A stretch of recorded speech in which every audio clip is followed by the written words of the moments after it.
ఓం శ్రీ గురుభ్యో నమః. ఓం శ్రీ మహాగణాధిపతియే నమః. సౌందర్యలహరి 11వ శ్లోకము. చతుర్భిః శ్రీకంఠైః శివయువతిభిః పంచభిరపి ప్రభిన్నాభిః శంభోర్నవభిరపి మూలప్రకృతిభిః చతుశ్చత్వారింశద్వసుదల కళాశ్రత్రివలయ త్రిరేకాభిः సార్ధం తవ శరణకోణాః పరిణతాః. తాత్పర్యం: మాత 4 శివ సంబంధమైన కోణాలతో, శక్తి సంబంధమైన పంచకోణాలతో, 9 మూల కారణాలతో, అష్టాదశ షోడశాలచే త్రిరేఖాలతో కలిసి 44గా పరిణతి చెంది నీ శ్రీచక్రము ఉన్నది తల్లి.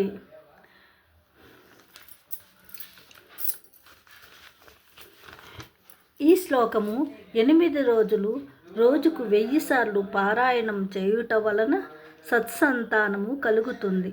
బెల్లము పాయసము అమ్మవారికి నైవేద్యముగా పెట్టవలెను.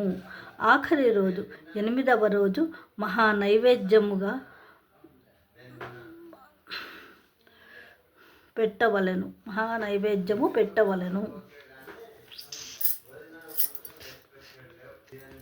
శ్రీ మహాగణాధిపతియే నమః.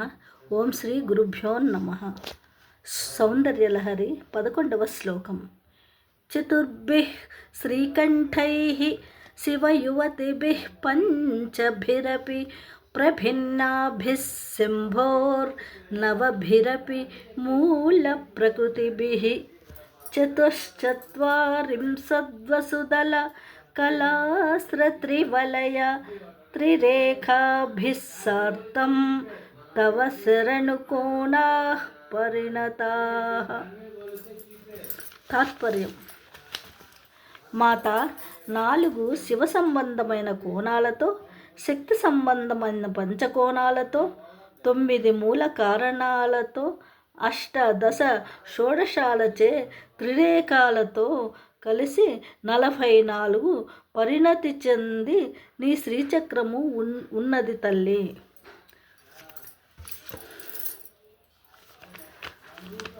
ఈ శ్లోకము 8 రోజులు రోజుకు 1000 సార్లు పారాయణము చేయుట వలన సత్సంతానము కలుగుతుంది. బెల్లము పాయసము అమ్మవారికి నైవేద్యముగా పెట్టవలెను. ఆఖరి రోజు 8వ రోజున మహానైవేద్యము పెట్టవలెను.